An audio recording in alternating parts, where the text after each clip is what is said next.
there's dirt on my hands.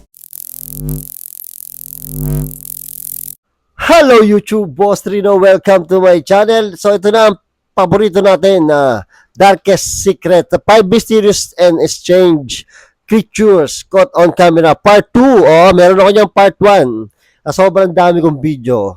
Ako yata pinakamasipag mag-upload sa YouTube. Tingin nyo ako pinakamasipag mag-upload. Kasi dati, mga 2 months ago, 3 months ago, 4 to 5 to 6 video ang aking na-upload.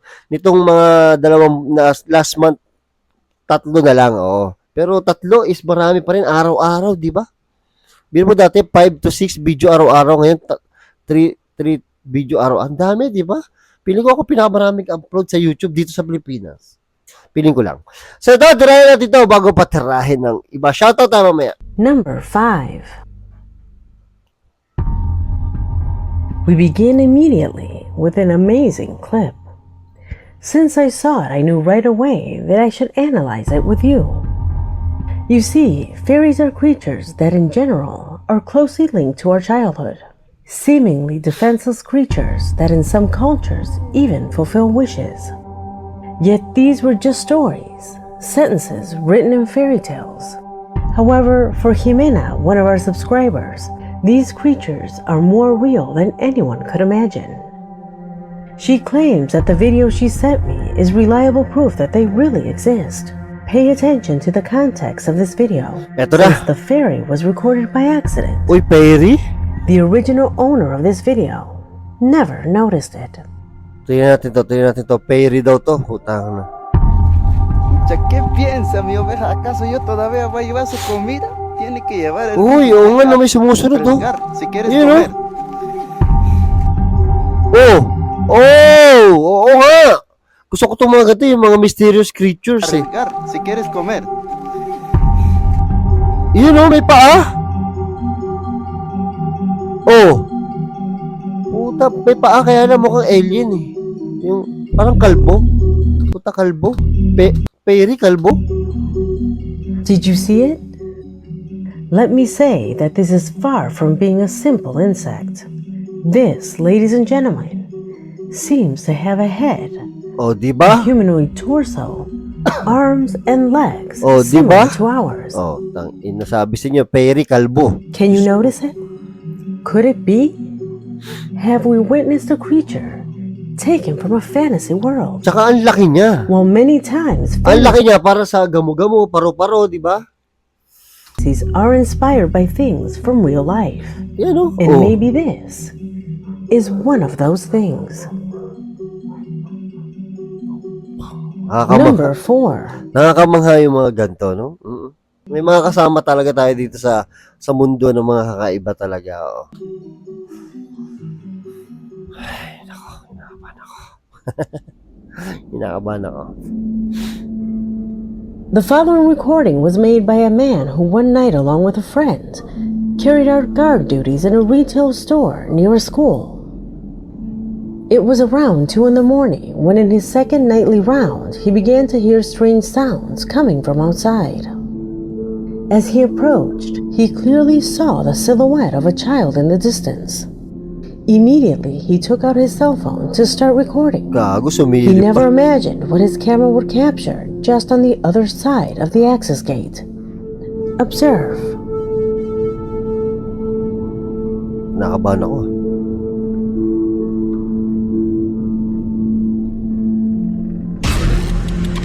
Tangin, biglang lumitaw. Gago, ano yun? Gago, baka biglang... Ano yun? Gago, baka biglang lumabas o bumalik pa?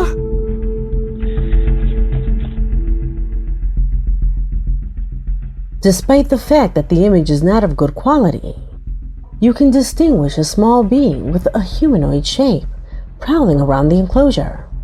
A whitish-looking creature that, as you could see, caused the man to flee and warn his friend. The most incredible thing of all was that in subsequent statements, the man affirmed that a few years ago, a woman and her son died just outside the establishment due to an unfortunate traffic accident. Could it be the spirit of that little boy that the camera lens captured? Or maybe it really is a creature. Number 3. Grabe.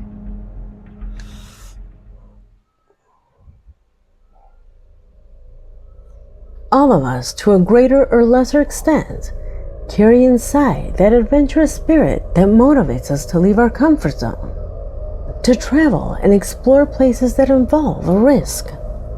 What could cause it? Our sense of curiosity motivates us in those moments. Exactly that momentum was what pushed a couple of friends who had the courage to explore a huge cave located in a secluded area. They had already entered it before, but Nakakatakot yung lugar this was the first time they had gone so far in. So they wanted to immortalize their experience by recording their achievement with one of their cameras. However, their journey ended abruptly when, in the middle of the darkness, they both witnessed the incomprehensible. Naku po, ito na. Ba't ganun? Parang kinakabahan ako.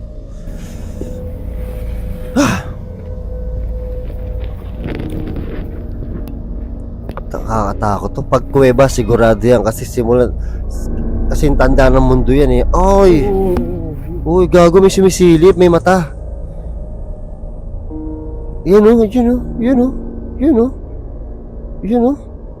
Kita nyo? Kita nyo? Ito. Tignan yung cursor. Yeah. One of them said that although in the image only 3 moving white points are distinguished, he assures that it had a head with a strange shape and that those points corresponded to the brightness of the 3 eyes that this being had. Look at the dimensions.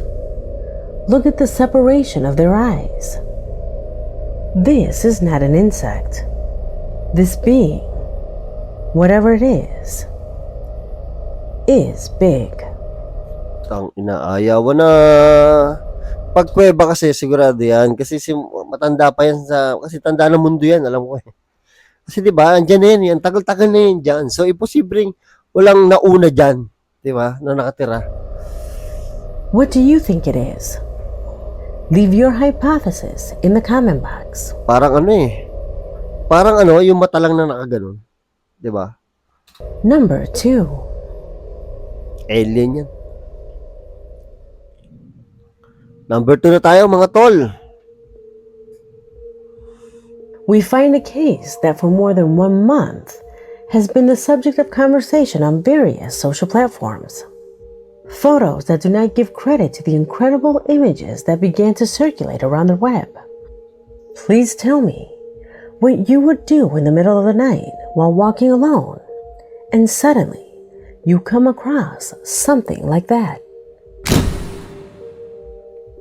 Whoa. What's that? How would you react if that creature stared at you with those mesmerizing and disturbing eyes? Totoo ba to? Because that was the fear that was felt in India. Tingnan nyo naman. Hayop pero yung mukha parang tao. When different media released the news that this creature had shit. reached this area after the passage of Cyclone Yas in the town of Darbhanga. In fact, in the news, they stated that the creature had even shocked NASA, assuring that this being could be a serious danger to Earth. Naku, However, after several weeks of collective catharsis that provoked the mere idea of encountering this creature, the information came out that this image corresponded to an artistic sculpture made of silicone, a unique work of art that, due to its level of detail and realism, is highly valued by collectors. As soon as I found out about this case, grabe oh. a similar one that we saw on this channel quickly came to mind. Tapos yung bata pa parang naka-contact lens. Do you remember this image? Oh, nakita ko na to.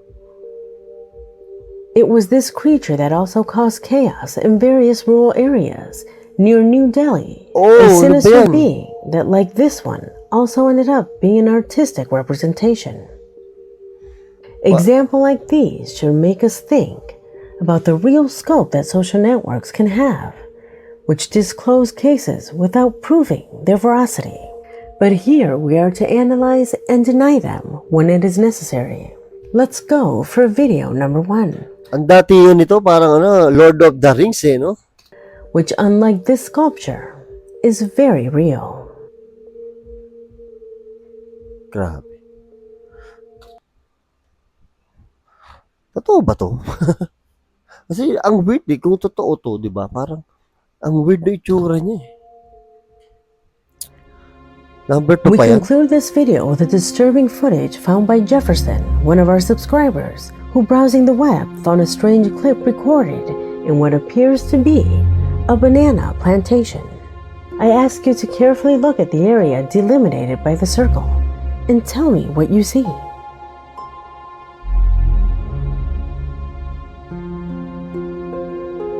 Uy, ang liit lang Ang liit lang naglalakad Ito, duwende naman to. Totoo to. Marami akong kakilala nakakita na ng duwende. Yun pabalik-balik lang Sa sagingan, no? Diyos ko po mga sagingan na yan. Nasa sagingan talaga sila. The first impression is that it is a bipedal creature. Using my logical denial, the first thing that comes to mind is a bird, because you can see how it moves upright, but does it really walk like a bird? Oo, kung In bird. his email, our subscriber assures that it is an alien, or perhaps a goblin. Write in the comment box what you think this and the previous creatures are. Will they have a logical explanation? Grabe. Kasi kung bird yun, tatalon-talon lang yun, di ba? Ang galing.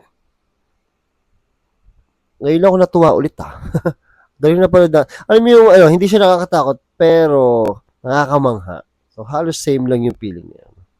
Bakit ganun? Galing ako sa bike. Pagod na ako kanina inaantok na ako tapos naisip ko, ay baka maghanap na naman sila bukas ng mapapanood. Baka wala akong upload. So tumayo ako, nag-upload ako. Pero ngayon ganado na ulit ako. Nagkape lang ako Pero pagod ako 3 oras, 4 na oras ako nagbike. Hi, shoutout na lang tayo. Shoutout kay Bisperas Richelle ng Zambales. At shoutout kay Lina Dejano. At shoutout kay Dexter Oplindo ng Aurora Province. Tapos shoutout din kay Jaylin Poro. Shoutout kay Christian Miranda. At shoutout kay Lucas David. So yun, maraming salamat sa panonood at hanggang sa muli. I came from